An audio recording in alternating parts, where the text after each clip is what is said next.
എല്ലാവർക്കും നമസ്കാരം. ഇന്ന് രാവിലെ രേഷ്മ പി തങ്കച്ചൻ ഒരു വീഡിയോ ചെയ്തിട്ടുണ്ടായിരുന്നു. അവരുടെ അക്കൗണ്ടിലേക്ക് ഏകദേശം 80,000 രൂപയാണ് കൊല്ലം സുധി മരണപ്പെട്ടപ്പോൾ ജനങ്ങൾ സഹായിച്ചതെന്ന് പറയുന്നു. എന്നിട്ട് അവർ പറയുന്ന വേറൊരു കാര്യം, നിങ്ങൾക്ക് ആർക്കെങ്കിലും സംശയമുണ്ടെങ്കിൽ ഇത് ചോദ്യം ചെയ്ത ആൾക്കാർക്ക് അല്ലെങ്കിൽ എന്തോ ലക്ഷങ്ങളും കോടികളൊക്കെ ഇവരുടെ അക്കൗണ്ടിൽ വന്നു എന്ന് പറഞ്ഞവർക്ക് ആർക്കെങ്കിലുമൊക്കെ എന്തെങ്കിലുമൊക്കെ സംശയം ഉണ്ടെങ്കിൽ അവരത് തെളിയിക്കാനും ആ സ്റ്റേറ്റ്മെൻറ്റ് കാണിക്കാനൊക്കെ തയ്യാറാണെന്ന് പറയുന്നുണ്ട്. അപ്പോൾ എനിക്കൊരാഗ്രഹം, ജനങ്ങളുടെ കാശല്ലേ, ഒരുപാട് പേര് പ്രവാസികളായിട്ടുള്ള ആൾക്കാരൊക്കെ കൊടുത്തു എന്നാണ് കേട്ടിട്ടുള്ളത്. ഇവരുടെ സാഹചര്യം മനസ്സിലാക്കിയിട്ട് കാശ് കൊടുത്തെന്നാണ് കേട്ടിട്ടുള്ളത്. അപ്പോൾ അങ്ങനെയാണെങ്കിൽ അതറിയാനുള്ളൊരു റൈറ്റ് ജനങ്ങൾക്കിടയിലുള്ള നമുക്ക് എല്ലാവർക്കും ഉണ്ടല്ലോ. ഞാൻ ഒന്ന് ആഗ്രഹിക്കുകയാണ്, ഇവരുടെ അക്കൗണ്ടിലേക്ക് എത്ര രൂപ വന്നു എന്ന് അറിയണമെന്ന്. നിങ്ങളുടെ അഭിപ്രായം എന്താണ്?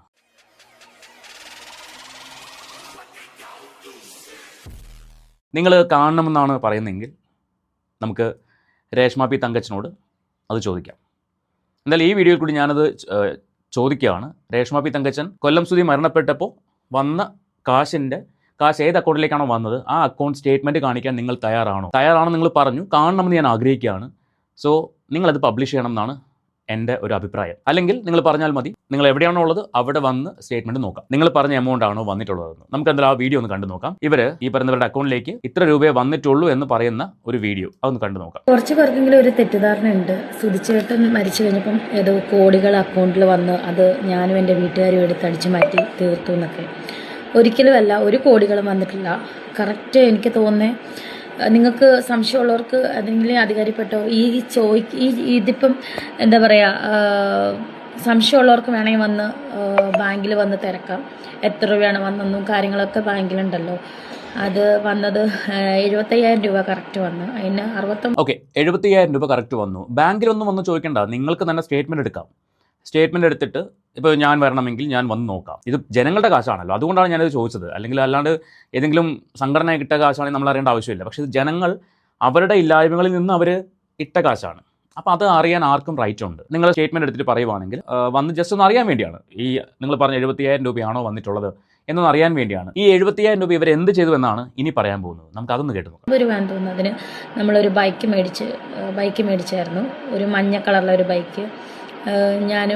ഞങ്ങളെല്ലാവരും കൂടി ചെന്നാണ് കിച്ചന് മേടിച്ചു കൊടുത്തത്. കിച്ചന് പറയാൻ ഞങ്ങൾക്ക് എല്ലാവർക്കും അറിയാം. നിങ്ങൾ ആലോചിച്ച് നോക്കണം, കൊല്ലം സുധി എന്ന് പറയുന്ന കലാകാരൻ മരണപ്പെട്ടപ്പോൾ കുടുംബത്തിന് ജീവിക്കാൻ നിവൃത്തിയില്ലാത്തൊരു സിറ്റുവേഷൻ, ഇപ്പോഴും താമസിച്ച വീടിൻ്റെ വാടക കൊടുത്തിട്ടില്ലാത്ത സിറ്റുവേഷനിൽ കിട്ടിയ പൈസയിൽ നിന്ന് 69,000 രൂപ എടുത്തിട്ട് ബൈക്ക് മേടിച്ചു. ഇവർ പറഞ്ഞു വെക്കുന്നത് മുഴുവൻ കാശും ആർക്ക് വേണ്ടി ചിലവാക്കി? കിച്ചുവിന് വേണ്ടി ചിലവാക്കി എന്നാണ് പറയുന്നത്. ഇനി ഞാൻ ഈ ഒരു കണക്ക് കാണണമെന്ന് പറയാൻ കാരണം കണക്കിൽ ചില പൊരുത്തക്കേടുകൾ തോന്നിയിട്ടാണ്. അതായത് ഇവരെ വെളുപ്പിക്കുന്ന ചില ടീംസ് ഉണ്ടല്ലോ, ഈ വെളുപ്പിക്കുന്ന ടീംസ് പറഞ്ഞ കണക്കും ഇവരിപ്പോൾ പറയുന്ന കണക്കും തമ്മിൽ അജഗജാന്തര വ്യത്യാസമുണ്ട്. ഇനി വെളുപ്പിക്കുന്ന ടീം ആരാന്ന് ഞാൻ പ്രത്യേകിച്ച് പറയണ്ടല്ലോ, ആ ഒരു വീഡിയോ കാണാം, ഞാൻ അതിലേക്ക് വരാം. ഇതിന്റെ ബാക്കി ഒന്ന് കാണാം. അതായത് കോടികൾ വന്നിട്ടോ ഇല്ല, ഞങ്ങൾ ആരും എടുത്ത് മുക്കിയിട്ടോ ഇല്ല, അതിന്റെ ആവശ്യമില്ല. അതെ, രേഷ്മ പി തങ്കച്ചനും ഫാമിലിക്കും പൈസയുടെ ഒന്നും ആവശ്യം അന്ന് ഇല്ലായിരുന്നു. അന്ന് ഇഷ്ടംപോലെ കാശ് കയ്യിലുള്ളതുകൊണ്ട് ഈ പറയുന്ന നക്കാപ്പിച്ചൊന്നും വാങ്ങേണ്ട കാര്യമില്ലായിരുന്നു. പക്ഷേ 70,000 വന്നു, അതിന് 69 എടുത്തിട്ട് ബൈക്ക് മേടിച്ചു. ഇനി ബൈക്ക് ആരുടെ പേരിലാണ് മേടിച്ചത്? രേഷ്മ പി തങ്കച്ചൻ്റെ ചേച്ചിയുടെ ഭർത്താവിൻ്റെ പേരിൽ. അവിടെ എനിക്ക് ഒരു സംശയമുള്ളത്, ചേച്ചിയുടെ ഭർത്താവിൻ്റെ പേരിൽ അങ്ങനെ മേടിക്കേണ്ട കാര്യം ഉണ്ടായിരുന്നോ? കിച്ചുവിന് വേണ്ടി വാങ്ങിച്ച വണ്ടിയാണെങ്കിൽ കിച്ചു ആ വണ്ടിയുടെ RC ഓണറാണ്. ഇപ്പോൾ ചേച്ചിയുടെ ഭർത്താവിൻ്റെ പേരിൽ വണ്ടി എടുത്തു, കിച്ചുവിന് 22 വയസ്സായല്ലോ, ആ പേര് മാറ്റിയോ? അതോ ചേച്ചിയുടെ ഭർത്താവിൻ്റെ പേര് തന്നെയാണോ വണ്ടി? നാളെ ചേച്ചിയുടെ ഭർത്താവ് പറയണം ആ വണ്ടി എൻ്റെ പേരുള്ള വണ്ടിയാണെന്ന് പറഞ്ഞ് കേസ് കൊടുത്താൽ ആര് പെടും? കിച്ചു പെടും. എൻ്റെ വണ്ടി മോഷണം പോയി എന്ന് പറഞ്ഞാൽ ഇയാൾ കൊണ്ടൊരു കേസ് കൊടുത്തു കഴിഞ്ഞാൽ കിച്ചു പെടും. അത് ശരിക്കും പറഞ്ഞാൽ കിച്ചുവിന് വാങ്ങിച്ച വണ്ടിയല്ല, കിച്ചു ഓടിക്കുന്ന വണ്ടി. ഓണർ ആരാണ്? ഇവരുടെ ചേച്ചിയുടെ ഭർത്താവ്. കിച്ചു ചെറിയ പയ്യനായതുകൊണ്ടാണ് വണ്ടി ഇയാളുടെ പേരിൽ വാങ്ങിച്ചെന്ന് പറയുന്നു.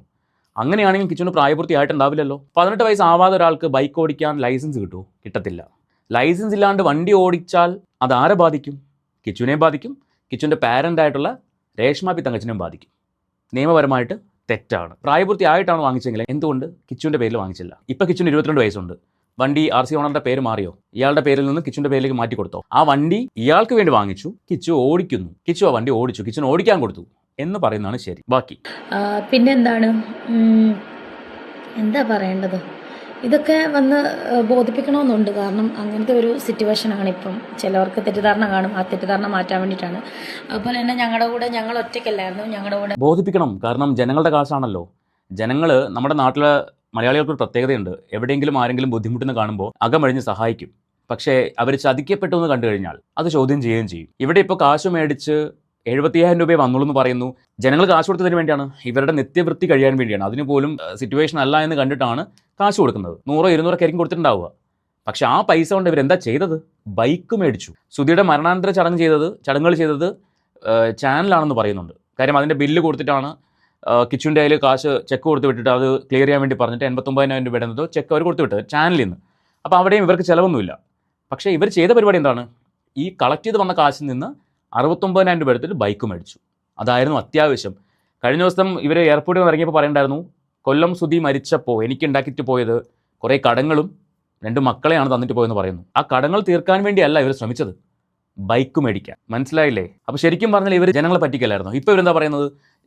എനിക്കും എൻ്റെ കുടുംബത്തിനും അതിൻ്റെ ആവശ്യമില്ല, ഇത് ലക്ഷങ്ങളും കോടികളെടുത്ത് മാറ്റേണ്ട ആവശ്യമൊന്നുമില്ല എന്ന് പറയുന്നു. അപ്പോൾ ഈ അല്പന ഐശ്വര്യം വരുമ്പോൾ അർദ്ധരാത്രി കൊട പിടിക്കുന്ന ചില ടീമുകളുണ്ട്.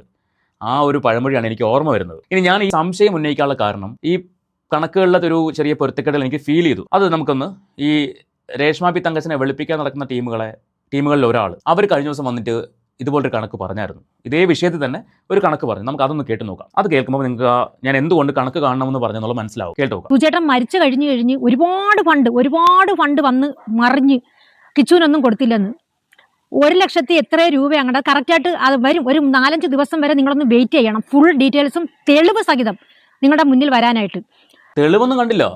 രേഷ്മ പി തങ്കച്ചൻ വന്നത് ഇപ്പോൾ പറഞ്ഞല്ലേ ഉള്ളൂ. 70,000 രൂപയാണ് വന്നത്. അതിൽ 69,000 രൂപ കിച്ചുവിന് വണ്ടി എടുത്ത് കൊടുത്തു എന്ന് പറയുന്നു.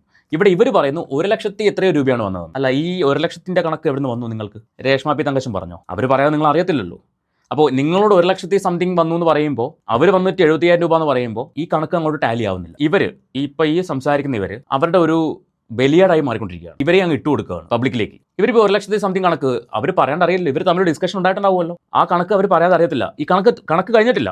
ബൈക്കിന്റെ എമൗണ്ട് കേട്ട് നോക്കണം. അതിലേക്ക് വരാം. പിന്നെ 1,00,000 എത്ര രൂപ കിട്ടി? അതിൽ 80,000 രൂപ മരിച്ച 2-3 അന്ന് 80,000 രൂപ മുടക്കിയാണ് കിച്ചുവിന് ഒരു ബൈക്ക് എടുത്തു കൊടുത്തത്. ആ കിട്ടിയ പൈസക്കകത്തുനിന്ന് കിച്ചുവിന് ബൈക്ക് എടുത്തു കൊടുത്തു. എത്ര രൂപ? 80,000 രൂപ. രേഷ്മ പി തങ്കച്ചൻ എത്ര പറഞ്ഞത്? 69,000 രൂപ. അതെങ്ങനെ ഇങ്ങനെ മാറി വരുന്നത്? ഈ ലേഡിയാണോ വണ്ടി എടുക്കാൻ കൂടെ പോയത്? അല്ലല്ലോ. രേഷ്മ പി തങ്കച്ചനും അവരുടെ ഫാമിലിയാണ് പോയത്. ഇവർക്ക് അവിടെ പോയിട്ടുള്ള എക്സ്പീരിയൻസോ അറിവോ കാര്യങ്ങളൊന്നും ഇല്ല. ഞാൻ തെളിവ് വെച്ചിട്ടാണ് പറയുന്നത്. 2 പേരും 2 കണക്കാണ് പറയുന്നത്. ഒരാൾ 69,000 രൂപയ്ക്കാണ് വണ്ടി എടുത്തെന്ന് പറയുന്നു. ഇവർ പറഞ്ഞു 80,000 രൂപ. ഈ 80,000 രൂപയുടെ കണക്ക് ഇവർക്ക് എടുത്ത് വന്നു. കിച്ചുവിന് വണ്ടി എടുത്ത് കൊടുത്തു സ്ഥാപിക്കാനുള്ള അത്ര പാട്. എപ്പോഴാണ് എടുത്തു കൊടുത്തെന്ന് പറയുന്നത്? കൊല്ലം സുധി മരിച്ച് 2-ൻ്റെയോ 3-ൻ്റെയോ വന്ന്. നമ്മുടെ എല്ലാ വീടുകളിലും മരണങ്ങൾ സംഭവിക്കാറുണ്ടില്ലേ? നിങ്ങളുടെയൊക്കെ വീടുകളിൽ സംഭവിച്ചിട്ടുണ്ടാവുക. എവിടെയെങ്കിലും ഒരാൾ മരിച്ച് 2-ൻ്റെയോ 3-ൻ്റെയോ വന്ന് പോയിട്ട് വണ്ടി എടുക്കാൻ പോകും, അതും കുടുംബസമേതമാണെന്ന് പറയുന്നു. ഇത് നമ്മൾ പറയുന്നതല്ല കേട്ടോ, രേഷ്മ പി തങ്കച്ചൻ്റെ കൂടെയുള്ള ആൾക്കാർ പറയുന്നതാണ്. ഇതിനെയും നാളെ വന്ന് വെളുപ്പിച്ച് മെഴുകുമായിരിക്കും. ഞാൻ അങ്ങനെയല്ല ഉദ്ദേശിച്ചത്, ഞാൻ ഇങ്ങനെയാണ് ഉദ്ദേശിച്ചത് പറഞ്ഞിട്ട് ഒരു കാര്യം തുറന്ന് പറയട്ടെ, നിങ്ങളുടെ ഒന്നും വീഡിയോ ഞാൻ കാണാൻ വരത്തില്ല. ഞാൻ കാണാൻ വരുന്നും വിചാരിച്ചിട്ട് നിങ്ങൾ എനിക്ക് മറുപടി തരാൻ നിൽക്കുകയും വേണ്ട. ഞാൻ കാണാൻ വരാൻ പോകുന്നില്ല, കാണത്തില്ല, കാണാറുമില്ല. ഇപ്പോൾ കണ്ടിരുന്നൊരു സമയത്ത്, ഇപ്പോൾ കാണാറുമില്ല. ഈ കണക്കുകളുടെ പുറത്തേക്കെട്ട് തോന്നിയിട്ടാണ് ഞാൻ കണക്ക് കാണണമെന്ന് ആവശ്യപ്പെടുന്നത്. ജനങ്ങൾ കൊടുത്ത കാശാണല്ലോ. ജനങ്ങളിൽ ഒരാൾക്ക് ഇത് ചോദിക്കാനുള്ള റൈറ്റും ഉണ്ടെന്നാണ് ഞാൻ വിശ്വസിക്കുന്നത്. അതുകൊണ്ട് ഞാൻ ചോദിക്കുകയാണ്, എനിക്ക് ആ സ്റ്റേറ്റ്മെന്റ് ഒന്ന് കണ്ടാൽ കൊള്ളാമെന്നുണ്ട്. നിങ്ങൾ എന്തായാലും പറഞ്ഞു സ്റ്റേറ്റ്മെന്റ് വന്ന ആർക്കെങ്കിലും കാണാമെന്ന് പറഞ്ഞു. സോ അതൊന്നും കണ്ടാൽ കൊള്ളാമെന്നുണ്ട്. നിങ്ങളിത് കാണിക്കാൻ തയ്യാറാകും എന്ന് ഞാൻ വിശ്വസിക്കുന്നു. ബാക്കി അത് കിച്ചു ചെറുതായതുകൊണ്ട് പിന്നെ ആരുടെ രേണുവിന്റെ ചേച്ചിയുടെ ഭർത്താവിന്റെ പേർക്കാണ് വണ്ടി എടുത്ത് കിച്ചുവിന് കൊടുത്തത്. മനസ്സിലായ? അപ്പൊ ആ പൈസയുടെ ആദ്യം ഓഹരി കിട്ടിയതും കിച്ചുവിന് തന്നെയാണ് ബൈക്ക് എടുത്ത്. രേണുവിന്റെ ചേച്ചിയുടെ ഭർത്താവിന്റെ പേർക്ക് വണ്ടി എടുത്ത് കിച്ചുവിന് കൊടുത്തു. കിച്ചു ഒരു ഡ്രൈവർ, വണ്ടി ഓടിക്കാനുള്ള അനുവാദം മാത്രമേ ഉള്ളൂ.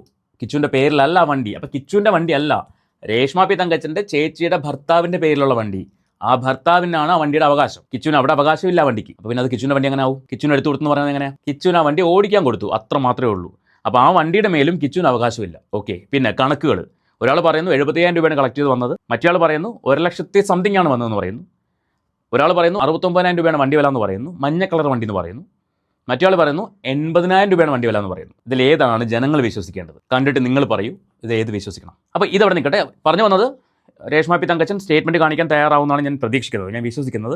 ഒന്നുകിൽ പബ്ലിക്കിൽ കാണിക്കുക, അല്ലെങ്കിൽ നിങ്ങൾ പറഞ്ഞാൽ മതി എവിടെയാണ് വരേണ്ടത് വെച്ചാൽ അവിടെ വന്ന് നോക്കാം. ഈ 80,000 രൂപയാണോ അല്ലെങ്കിൽ 70,000 രൂപയാണോ അല്ലെങ്കിൽ 1,00,000 രൂപയാണോ 1,00,000 സംതിങ് ആണോ വന്നത് എന്നൊക്കെ ഒന്ന് അറിയാനുള്ളൊരു ആഗ്രഹം കൊണ്ട് മാത്രമാണ്. നിങ്ങൾ ആ പൈസ ആർക്കും തിരിച്ചു കൊടുക്കണമെന്ന് പറയുന്നില്ല, പക്ഷെ അറിയാനുള്ളൊരു ആഗ്രഹം കൊണ്ട് മാത്രം ചോദിക്കുന്നതാണ്. ഓക്കെ, സൗഹൃദപരമായിട്ട് തന്നെ ചോദിക്കുന്നതാണ്. ഇനി ഇവർ എയർപോർട്ടിൽ വെച്ചിട്ട് ഇവരുടെ ബാഗ് ഒരെണ്ണം കൊണ്ടുവന്നുള്ളൂ, ഒരെണ്ണം കൊണ്ടുവന്നില്ല, അതിൻ്റെ ഒരു കാര്യം പറയുന്നുണ്ട്. നമുക്ക് അതൊന്ന് കേട്ട് നോക്കാം. പൈസ അടച്ചാൽ അത് കൊണ്ടുവരാൻ പറ്റുമായിരുന്നില്ല? പറ്റത്തില്ല അല്ലേ? അതെന്താ പൈസ അടച്ചാൽ കൊണ്ടുവരാൻ പറ്റാത്ത? ഈ എക്സ്ട്രാ ലഗേജ് വരുമ്പോൾ അതിന് എക്സ്ട്രാ പേയ്മെന്റ് കൊടുത്തു കഴിഞ്ഞാൽ കൊണ്ടുവരാൻ പറ്റുമല്ലോ. നിങ്ങൾ അങ്ങോട്ട് 2 ബാഗും കൊണ്ട് പോയി, ഇങ്ങോട്ട് അതിൽ ഒരെണ്ണം അവിടെ വിട്ടിട്ട് വന്നു. അതെന്താ കാര്യം? അങ്ങോട്ട് പോയ ഫ്ലൈറ്റിനല്ലേ തിരിച്ചിങ്ങോട്ട് വന്നത്? അല്ല, വേറെ ഫ്ലൈറ്റ് ആണല്ലോ, അബുദാബി വഴിയാണ് കറങ്ങിയാൽ വന്നത് അല്ലേ? എന്നാലും എക്സ്ട്രാ പേയ്മെന്റ് അടച്ചു കഴിഞ്ഞാൽ ആ ബാഗ് കൊണ്ടുവരാൻ പറ്റില്ലേ? അത് അറിയില്ല കേട്ടോ. കാരണം ഞാൻ ഈ ഒരുപാട് ബാഗൊന്നും കൊണ്ടുപോയി ഫ്ലൈറ്റ് പോയിട്ടില്ല. ഞാനൊരു ജസ്റ്റ് ഹാൻഡ് ബാഗ് കൊണ്ട് മാത്രമേ ഫ്ലൈറ്റ് കയറിയിട്ടുള്ളൂ. അതുകൊണ്ട് അറിയില്ല അതിനെക്കുറിച്ച്.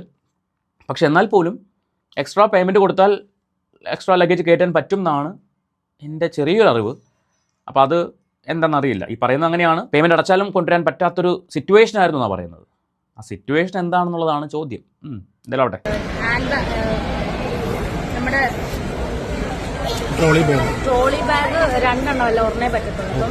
ഇത് ഹാൻഡ് ബാഗിൽ കൊണ്ടുവരാൻ പറഞ്ഞു. അതായത് നമ്മുടെ ഫ്ലൈറ്റിനകത്ത് കയറ്റാൻ നമ്മുടെ കൊണ്ടുവന്ന് വിട്ടപ്പം ഇത് സൈസ് കൂടുതലായിട്ട് അവർ പറഞ്ഞ് പറ്റില്ല. അപ്പൊ ഇത് കളയാൻ പറഞ്ഞു. എനിക്ക് ഇത് കളയാൻ മനസ്സ് വരുന്നില്ല. ടീച്ചറുടെ ഭാര്യയായിട്ട് ഇങ്ങനെ വലിയത് കുറെ സാധനങ്ങൾ എടുത്ത് കളഞ്ഞിട്ട് ഇത് മാത്രം കൊടുക്കും. കവറിനകത്ത് കുറച്ച് സാധനം എടുത്തു. അവിടെയും സുധി തരംഗം. സുധിച്ചേട്ടൻ്റെ ബാഗ് ആയതുകൊണ്ട് എനിക്ക് കളയാൻ തോന്നിയില്ല. അതുകൊണ്ട് പൊട്ടിയെങ്കിലും ഞാൻ എടുത്തുകൊണ്ട് വന്നു. മറ്റേ ബാഗ് ഞാൻ അവിടെ വിട്ടിട്ട് വന്നു. ഇതിൻ്റെ ഉത്തരം നിങ്ങൾ തന്നെ എനിക്ക് പറഞ്ഞു തരുമോ? എക്സ്ട്രാ പേയ്മെൻറ്റ് അടച്ചാൽ ബാഗ് കൊണ്ടുവരാൻ പറ്റില്ലയോ? അങ്ങനെ പറ്റും എന്നാണ് എൻ്റെ ഒരു അറിവ്. അപ്പോൾ സംതിങ് ഫിഷി എന്നൊക്കെ പറയാം. ഇനി നമ്മുടെ ശ്രീലക്ഷ്മി അറിയാമല്ലോ, ജാസിയുടെ കൂടെയുള്ള ശ്രീലക്ഷ്മി കഴിഞ്ഞ ദിവസം ഒരു മീഡിയയ്ക്ക് ഒരു ബൈറ്റ് കൊടുത്തിട്ടുണ്ട്. അതിനകത്ത് ശ്രീലക്ഷ്മിയൊക്കെ ചില കാര്യങ്ങൾ പറയുന്നുണ്ട്. ഈ ശ്രീലക്ഷ്മിയുടെ ഒക്കെ നിലപാടുകളാണ് ഞാൻ ആലോചിക്കുന്നത്. എന്തുകൊണ്ട് ശ്രീലക്ഷ്മിയും ജാസിയും രേഷ്മ പി തങ്കച്ചനെ സപ്പോർട്ട് ചെയ്ത് ഇപ്പോൾ രംഗത്ത് വന്നിരിക്കുന്നു? അതിന്റെ ഉത്തരവും ഞാൻ നിങ്ങൾക്ക് തരാം, കേൾക്കാം. 2 ദിവസം മുന്നേ വരെ അമ്മ എന്ന് പറഞ്ഞിരുന്ന കുട്ടി പെട്ടെന്ന് അമ്മ ശത്രു ആവുന്നത് എങ്ങനെയാ? പൈസ കൊടുക്കുന്നില്ല എന്ന് പറയുന്നു. ഇഷ്ടംപോലെ പൈസ കൊടുക്കുന്ന കാര്യം രേണു ചേച്ചി എന്നോട് പറഞ്ഞിട്ടുണ്ട്. അച്ചോടാ, പൈസ കൊടുത്തില്ല എന്ന് കിച്ചു എപ്പോഴാണ് മോളെ പറഞ്ഞത്? കിച്ചു എവിടെയെങ്കിലും പറഞ്ഞു കിച്ചുവിന്റെ വീഡിയോക്കകത്ത് പൈസ കൊടുക്കുന്നില്ല എന്ന്? നിങ്ങൾ എന്തിനാണ് ഈ അറിയാത്ത കാര്യം പറയുന്നത്? കിച്ചുവിന് പൈസ കൊടുക്കുന്നവരെ നിങ്ങളോട് പറഞ്ഞല്ലേ? ശ്രീലക്ഷ്മിയോട് പറഞ്ഞു അല്ലേ? ഉറപ്പിക്കാമല്ലോ, മാറ്റി പറയരുത്. പിന്നെ എനിക്ക് അങ്ങനെ അറിയാം, പറഞ്ഞ് ഞാൻ കേട്ടിട്ടുണ്ട്. പിന്നെ കരീഷ്മ രേണുവിന്റെ മാനേജറാണ്, എന്റെ നല്ല ബെസ്റ്റ് ഫ്രണ്ടാണ്, ജാസിന്റെ ഫ്രണ്ടാണ്. എപ്പോഴും പുള്ളിക്കാർക്ക് എന്നോട് പറഞ്ഞത്, മോനെ എപ്പോ ചോദിച്ചാലും ആ ചെക്കൻ എപ്പോ ചോദിച്ചാലും പൈസ കൊടുക്കുന്നത് പല പ്രാവശ്യമായിട്ട് പറഞ്ഞ് ഞാൻ കേട്ടിട്ടുണ്ട്. അപ്പൊ അങ്ങനെയൊക്കെ ഒരു നിങ്ങൾക്ക് ലിങ്ക് മനസ്സിലായല്ലോ. ഈ ജാസിയും ശ്രീലക്ഷ്മിയും എന്തുകൊണ്ടാണ് ഇപ്പോ രേഷ്മ പി തങ്കച്ചന് വേണ്ടി സംസാരിക്കുന്നു? ആ ലിങ്ക് മനസ്സിലായല്ലോ. കരിഷ്മ, ഇടയ്ക്ക് നിൽക്കുന്ന രേഷ്മ പി തങ്കച്ചന്റെ മാനേജർ കരിഷ്മ പറഞ്ഞിട്ടാണ് ജാസിയും ശ്രീലക്ഷ്മിയും രേഷ്മ പി തങ്കച്ചന് വേണ്ടി അഹോരാത്രം പണിയെടുക്കുന്നത്. ജാസിയുടെ ചാനലിൽ ഒരു വീഡിയോ വന്നിട്ടുണ്ട് ഇവരെ വിളിപ്പിച്ചുകൊണ്ട്. ശ്രീലക്ഷ്മി എവിടെയൊക്കെ മീഡിയ കാണുന്നു അവിടെയെല്ലാം ഈ വിവരം സംസാരിക്കുന്നുണ്ട്, ജാസിയും സംസാരിക്കുന്നുണ്ട്. അപ്പോൾ എന്തുകൊണ്ട് സംസാരിക്കുന്നു, എന്തിനു വേണ്ടി സംസാരിക്കുന്നു? അതാണ് ചോദ്യം. ഞാൻ ശ്രീലക്ഷ്മിയുടെ കാര്യം എടുത്തു പറയാൻ കാരണം, കുറച്ച് നാൾക്ക് മുൻപ് ശ്രീലക്ഷ്മി ഇതേ രേഷ്മ പി തങ്കച്ചനെ കുറിച്ച് വേറൊരു ബൈറ്റ് കൊടുത്തിട്ടുണ്ട്. നമുക്ക് അതിലേക്ക് വരാം, ഇതൊന്ന് കണ്ടിട്ട്. അങ്ങനെയൊക്കെ ഒരു ഇത് ചെയ്യുന്ന ഒരു സ്ത്രീയെ പെട്ടെന്ന് സമൂഹത്തിൽ ഒരു മോന്റെ സ്ഥാനം കൊടുത്ത് നിർത്തിയ ആള് വലിച്ചു കീറുകയാണ്. അച്ചടാ, ആണോ? അപ്പോൾ ഇതേ ശ്രീലക്ഷ്മി കുറച്ച് നാൾ മുൻപ് രേഷ്മ പി തങ്കച്ചനെ വലിച്ചു കയറിയതൊന്ന് കാണിച്ചു തരട്ടെ. അങ്ങനെ വലിച്ചു കയറിയ ആൾ ഇപ്പോൾ പെട്ടെന്ന് വന്നിട്ട് കിച്ചുവിൻ്റെ പൈസ കൊടുക്കുന്ന കണക്ക് ശ്രീലക്ഷ്മിയോട് രേഷ്മ പി തങ്കച്ചൻ പറഞ്ഞു എന്നാണല്ലോ പറയുന്നത്. അപ്പോൾ അത്രമാത്രം സൗഹൃദം ഇവർ തമ്മിലുണ്ട് അല്ലേ? ശരിയല്ലേ? അതേ ശ്രീലക്ഷ്മി വളരെ കുറച്ച് നാൾ മുൻപ് ഇതേ രേഷ്മ പി തങ്കച്ചനെ കുറിച്ച് പറഞ്ഞൊരു ബൈറ്റ് കാണാം. എനിക്കങ്ങനെ തോന്നിയിട്ടുള്ളൂ. അല്ലാതെ തീർച്ചയായിട്ടും ആ സുധി എന്ന സംഭവം പോയി കഴിഞ്ഞാൽ പിന്നെ ഇല്ലല്ലോ രേണു. സുധി എന്ന സംഭവം ഉള്ളതുകൊണ്ട് വന്ന ആളാണ്. സുധി ഉണ്ടായിരുന്ന സമയത്ത് രേണു എന്ന് പറയുന്ന ഒരാൾ ആരാന്ന് പോലും ആർക്കും അറിയില്ലായിരുന്നു. പിന്നെ ഏതോ ചാനലിലൊക്കെ സുധിച്ചേട്ടൻ തന്നെ പരിചയപ്പെടുത്തി കൊടുത്തല്ലേ രേണുവിനെ, ഇതാണ് എന്റെ വൈഫ് എന്ന് പറഞ്ഞിട്ട്. പിന്നെ സുധി എന്നുള്ള ഇത് നിൽക്കുന്നോണ്ട് പുള്ളിക്കാരത്തി ഫെയിമിൽ ഇങ്ങനെ നിൽക്കുന്നു. അത്ര എനിക്കങ്ങനെ തോന്നിയിട്ടുള്ളൂ. അല്ലാതെ ഷോർട്സ് ഒക്കെ വരുമല്ലോ, അവര് അഭിനയിച്ചതിന്റെ കുറച്ച് ഭാഗങ്ങളൊക്കെ കട്ട് ചെയ്ത് ഇടുമല്ലോ. പിന്നെ ഫുൾ അവരുടെ അടുത്ത് നോക്കേണ്ട കാര്യമില്ല അതിനകത്ത്. അല്ല, രേണുവിനെ ഞാൻ സ്വീകരിക്കാൻ വേണ്ടിട്ട് എന്ത് സംഭവം മനസ്സിലായില്ല. എന്നിട്ട് രേണു പറയുന്നല്ലേ, ഞാൻ അംഗീകരിക്കുന്നില്ല. എനിക്കങ്ങനെ തോന്നുന്നില്ല, ആർട്ടിസ്റ്റ് ആണെന്നും തോന്നുന്നില്ല. സുധി എന്ന പേരിന്റെ മുന്നിൽ ഇങ്ങനെ രേണു എന്നൊരു പേര് വന്നുകൊണ്ട് എങ്ങനെയോ പിടിച്ചിരിക്കുന്ന ഒരാള്, അതൊരിക്കലും ഒരു ആർട്ടിസ്റ്റ് ആയിട്ടൊന്നും എനിക്ക് തോന്നിയില്ല. അവരുടെ ഒരു വർക്കിലും എനിക്ക് വലിയൊരു ആർട്ടിസ്റ്റ് ആണെന്നോ വലിയൊരു നടിയാണെന്നോ അല്ലെങ്കിൽ അങ്ങനെ സംഭവമായിട്ട് ഞാൻ ഒരിക്കലും അംഗീകരിക്കില്ല. ഞാനാണേ പറയുന്നത്, ബാക്കിയുള്ളവരുടെ കാര്യം എനിക്കറിയില്ല. ഫാമിലി ബാർ ആണെങ്കിൽ എന്താ, ബാറല്ലേ? ഫാമിലി ബാർ എന്ന് പറഞ്ഞൊരു ബാറില്ല. ആ ബാറിൽ എല്ലാവർക്കും ഇരിക്കാം, അറബികളും. എനിക്ക് അതിന്റെ ആവശ്യമില്ല. ബാറിൽ ഡാൻസ് കളിക്കാൻ പോകേണ്ട ആവശ്യമൊന്നുമില്ല. ഞാൻ ബാർ വിത്ത് റെസ്റ്റോറന്റിൽ വർക്ക് ചെയ്തിട്ടുണ്ട്. ഇല്ല, പോവില്ല. ബാറിൽ ഡാൻസ് കളിക്കാൻ വേണ്ടി പോകില്ല. അത് കേരള റെസ്റ്റോറന്റ്, അവിടെ ഒരു 4 സ്റ്റാർ ഹോട്ടലിൽ ഞാൻ വർക്ക് ചെയ്തു. ഞാൻ പറഞ്ഞില്ല UAയിലായിരുന്നു. വർക്ക് എന്താന്ന് നിങ്ങൾ ചോദിച്ചു. ഞാൻ ബാർ വിത്ത് റെസ്റ്റോറന്റിൽ വർക്ക് ചെയ്തിട്ടുണ്ട്. പക്ഷെ ഞാൻ ബാറിൽ ഡാൻസ് കളിക്കാനല്ല പോയിരിക്കുന്നത്. അത് ഞാൻ എന്റെ കുടുംബം പോറ്റാനും അല്ലെ എനിക്ക് ജീവിക്കാനും വേണ്ടി ജോലിക്ക് പോയതാണ്. എനിക്ക് കിട്ടിയ ജോലി അന്നേരം അതാണ്. അവിടെ രേണുവിന്റെ വാട്സപ്പ് കോണ്ടാക്ട് എനിക്കുള്ള ആളാണ് രേണുവിന്റെ വാട്സപ്പിൽ സ്റ്റാറ്റസ് ഇട്ടത് ഞാൻ കണ്ടു, രേണു ബാറിൽ ഡാൻസ് കളിക്കുന്നത്. പക്ഷെ രേണു പറഞ്ഞത് പ്രമോഷൻ സംബന്ധമായിട്ട് എന്തോ പോയതാണ്. ഞാനത് പറഞ്ഞതിന് ശേഷമാണ് രേണു പറയുന്നത് ഞാൻ ബാർ വിത്ത് റെസ്റ്റോറന്റിന്റെ പ്രമോഷന് പോയതാണെന്ന്. ഞാൻ അങ്ങനെ ഒരു കാര്യം പറഞ്ഞതിന് ശേഷമാണ് പറയുന്നത്. ആദ്യം രേണു പറഞ്ഞിട്ട് അല്ലെന്ന് തോന്നുന്നു പോയത്, പ്രമോഷന് വേണ്ടിയിട്ട് പോകുന്നു, ഇനാഗ്രേഷന് വേണ്ടി പോകുന്നു, അങ്ങനെയൊക്കെ പറഞ്ഞിട്ടാണ്. രേണുവിനെ സപ്പോർട്ട് ചെയ്ത് അവിടെ ഇരിക്കട്ടെ. ആ പറഞ്ഞ ആരാധകർ മൊത്തം ഒരു സമയത്ത് രേണുവിനെ തെറി വിളിച്ചവരാ. ഇപ്പൊ രേണുവിനെ തെറി വിളിക്കുന്ന അന്ന് വിളിച്ച ആൾക്കാരെല്ലാം നേരെ ഇങ്ങോട്ട് തിരിഞ്ഞ് എന്നെ തെറി വിളിക്കുന്നു. നാളെ അവർ തന്നെ എന്നെ അംഗീകരിക്കുമായിരിക്കും. ഇപ്പൊ രേണുവിനെ എല്ലാവരും അംഗീകരിക്കുന്നു. ഇനി എനിക്കൊന്നും പറയാനില്ല. ഈ ശ്രീലക്ഷ്മിയാണ് ഇപ്പൊ വന്നിട്ട് രേണു കിച്ചൂര് പൈസ കൊടുക്കുന്ന കാര്യങ്ങളൊക്കെ എന്നെ അറിയിക്കാറുണ്ട്, എന്നോട് പറയാറുണ്ടെന്ന് പറയുന്നത്. എന്ത് നിലപാടാണ് ശ്രീലക്ഷ്മിക്കുള്ളത്? അതോ ശ്രീലക്ഷ്മി കാശ് മേടിച്ചിട്ട് പറയുന്നതാണോ? അതോ ഇനി കരിഷ്മ പറഞ്ഞിട്ട് പറയുന്നതാണോ? കരിഷ്മ പി തങ്കച്ചന്റെ മാനേജർ കരിഷ്മ ജാസിയുടെയും ശ്രീലക്ഷ്മിയുടെയും ഏറ്റവും അടുത്ത സുഹൃത്താണ്. അപ്പോൾ കരിഷ്മ പറഞ്ഞാൽ നമുക്കൊന്നും തട്ടിക്കളയാൻ പറ്റില്ല എന്ന് വിചാരിച്ചിട്ട് ഇപ്പോൾ വന്ന് വെളുപ്പിക്കാൻ ഇറങ്ങിയതാണോ? പെട്ടെന്ന് പൊട്ടിമുളച്ചതാണ് ശ്രീലക്ഷ്മിയുടെയൊക്കെ ഒരു സ്നേഹം. ഇപ്പോൾ കേട്ടല്ലോ ഈ പറഞ്ഞത്. ഇതേ ശ്രീലക്ഷ്മിയാണ് തൊട്ട് മുമ്പ് കിച്ചുന് പൈസ കൊടുത്തത്, എന്നെ കാണിക്കാറുണ്ട്, ഞാൻ കണ്ടിട്ടുണ്ട് എന്ന് പറഞ്ഞത്. ഇതിൻ്റെയൊക്കെ നിലവാരം മനസ്സിലായല്ലോ. ഇജാദ് ടീമുകളാണ് മെഴുകാൻ വേണ്ടി ഇറങ്ങിയിരിക്കുന്നത്. സോ അപ്പോൾ പറഞ്ഞു വന്നത്, രേഷ്മ പി തങ്കച്ചിൻ്റെ അക്കൗണ്ടിലേക്ക് അല്ലെങ്കിൽ കൊല്ലം സുധിയുടെ അക്കൗണ്ടിലേക്ക് കൊല്ലം സുധിയുടെ മരണത്തിൻ്റെ ഭാഗമായിട്ട് സഹാനുഭൂതി തോന്നിയിട്ട് ജനങ്ങൾ നിങ്ങളുടെ അക്കൗണ്ടിലേക്ക് തന്ന കാശിൻ്റെ വിവരങ്ങൾ ഒന്ന് അറിയണമെന്ന് ആഗ്രഹമുണ്ട്. ആ ഡീറ്റെയിൽസ് നിങ്ങൾ കാണിക്കുമെന്നാണ് ഞാൻ പ്രതീക്ഷിക്കുന്നത്. സോ നിങ്ങൾ വീഡിയോയിൽ പറഞ്ഞാലും മതി, അത് കാണിക്കാൻ തയ്യാറാണെന്ന് നിങ്ങൾ പറഞ്ഞു കഴിഞ്ഞു. അത് എപ്പോൾ കാണാൻ പറ്റും എന്നുള്ളതൊന്ന് അറിയിച്ചാൽ നന്നായിരുന്നു. എനിവേ, ഈ വീഡിയോ കണ്ടിട്ട് നിങ്ങൾക്ക് ഇഷ്ടപ്പെട്ടെങ്കിൽ നിങ്ങൾ ചാനൽ സബ്സ്ക്രൈബ് ചെയ്യുക. അതോടൊപ്പം തന്നെ ആ ഹൈപ്പൊക്കെ ഒന്ന് കൊടുക്കുകയാണെങ്കിൽ കുറച്ചധികം ആൾക്കാർ ഈ വിവരം അറിയും. സോ നമുക്ക് മറ്റൊരു വീഡിയോ ആയിട്ട് വീണ്ടും കാണാം.